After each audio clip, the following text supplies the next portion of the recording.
For easy trick to learn the different classes of fungus. और easy trick से आप चारों क्लासेस के डिफरेंस आराम से लर्न कर सकते हैं। चारों क्लासेस कौन सी हैं? फाइकोमाइसीटीज़, एस्कोमाइसीटीज़, बेसिडियोमाइसीटीज़ एंड ड्यूट्रोमाइसीटीज़। इसको याद करने की ट्रिक भी दूंगी लास्ट में। सो कॉमन नेम क्या है इसका? फाइको मतलब एल्गी, माइसीटीज़ मतलब फंगीज, तो एल्गर फंगी बोलते हैं फाइकोमाइसीटीज़ को। एस्को मतलब सेक, क्योंकि एस के जो 3 वर्ड हैं उसको आप उल्टा कर देंगे तो क्या बन जाता है? सेक फंगी। बेसिडियो जिसको पफ बॉल या ब्रैकेट फंगी बोलते हैं, इसी में मशरूम आता है। ड्यूट्रोमाइसीटीज़ इम्परफेक्ट फंगी बोलते हैं। इम्परफेक्ट क्यों बोलते हैं? क्योंकि यहाँ पर सेक्सुअल रिप्रोडक्शन नहीं होता है।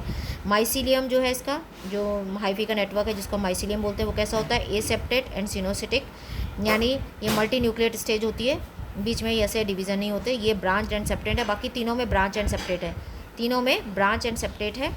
ये एसेप्टेड एंड सिनोसिटिक कंडीशन है, यानी मल्टी न्यूक्लिएट वाली स्टेज है, बीच में कोई डिवीज़न इसमें नहीं है। स्पेशल फीचर क्या है? ये एक्वेटिक है, डिकेइंग लॉग पे ग्रो करती है, पैरासिटिक ऑन प्लांट। तो आपसे पूछा जाता है कौन है जो पैरासाइट है प्लांट में? तो P for phycomycetes, P for parasite और पी फॉर प्लांट। प्लांट के ऊपर जो है वो है फाइकोमाइसीटीज़। एस्कोमाइसीटीज़ ये सेप्रोफाइटिक है, जो dead and decaying organic matter से जो है वो अपना खाना लेती है। और कॉर्पोफिलस है, यानी डंग के ऊपर ग्रो करती है। ये इस पर भी नीट में बहुत क्वेश्चन आते हैं। उसके बाद ये है पैरासिटिक ऑन प्लांट, रस्ट और स्मट बनाती है, उसमें रस्ट और स्मट करती है, वहाँ पे ब्राउन ब्राउन ऐसे निशान दिखते हैं या मोज़ेक लाइक स्ट्रक्चर दिखाई देती है। जो बोलते हैं डिकम्पोजर कौन है? तो डी फॉर ड्यूट्रोमाइसीटीज़ और डी फॉर डिकम्पोजर। पैरासिटिक है ये ड्यूट्रोमाइसीटीज़। ए सेक्सुअल रिप्रोडक्शन देखें तो ए टू जेड जो भी ए और जेड से स्टार्ट होते हैं वो एंडोजीनियसली प्रोड्यूस होते हैं। यहाँ पर मैं आपको ट्रिक्स भी देती जा रही हूँ साथ साथ याद करने के लिए। सो ए से एप्लानोस्पोर हो गया, जेड से जूस्पोर हो गया, तो ये एंडोजीनियसली प्रोड्यूस होते हैं, यानी ए और जेड से जितने भी शुरू होते हैं वो सारे एंडोजीनियसली प्रोड्यूस होते हैं, बाकी सारे एक्सोजीनियसली। तो ये आता है इसमें एस्को में आता है कोनिडिया, जो एक्सोजीनियसली प्रोड्यूस होता है। यहाँ पर ए सेक्सुअल रिप्रोडक्शन एब्सेंट होता है, तो उसको आप याद रखिए कि जो मशरूम है, मशरूम को हम खाते हैं तो भाई उसमें ए सेक्सुअल रिप्रोडक्शन नहीं होता।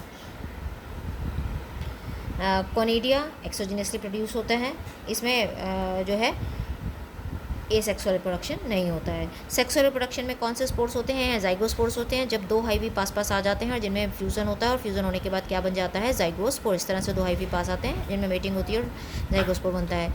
एस्कोमाइसीटीज़ है तो एस्कोस्पोर बनता है, जो एस्कस में बनता है। एक एस्कस में 8 एस्कोस्पोर बनते हैं, तो ये एस्कोस्पोर बनता है।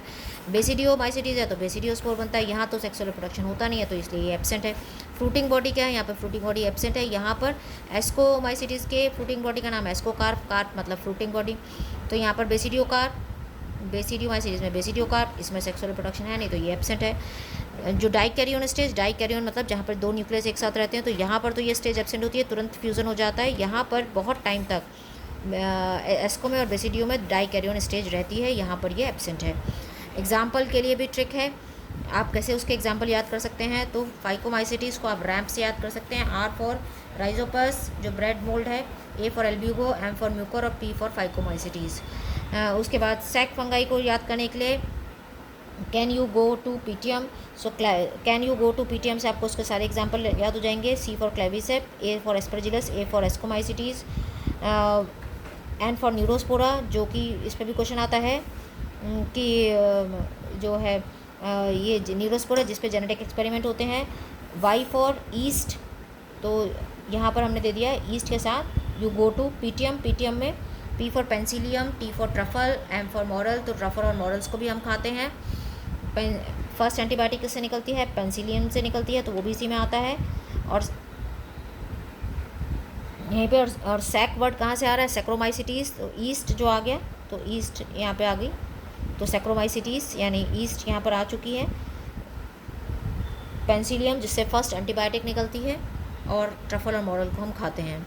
बेसिडियोमाइसीटीज़ के एग्जांपल आप बापू से लर्न कर सकते हैं। B for basidiomycetes, A for Agaricus mushroom जिसको हम खाते हैं, पी फॉर पक्सीनिया रस्ट जिससे होती है, और यू फॉर अस्टिलिगो जिससे स्मस्ट होती है।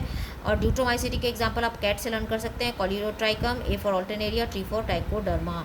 तो इस तरह से आपको इसके एग्जाम्पल भी ट्रिक भी दे दिए मैंने, जिससे आप इसीलिए लर्न कर सकते हैं। और चारों क्लासेस को लर्न करने के लिए, जैसे आप पबजी खेलते हैं, पबजी की जगह आप क्या याद कर लीजिए? पबडी। तो इस तरह से आप इसको पूरी तरह लर्न कर सकते हैं। पबजी से आप याद करिए पबडी, पबडी से P for phycomycetes, A for ascomycetes, B for basidio, D for deutero. इस तरह से आप इसको सारी फंगस के सारे एग्जांपल्स, सारे फीचर्स सब कुछ आराम से लर्न कर सकते हैं इस एक चार्ट से।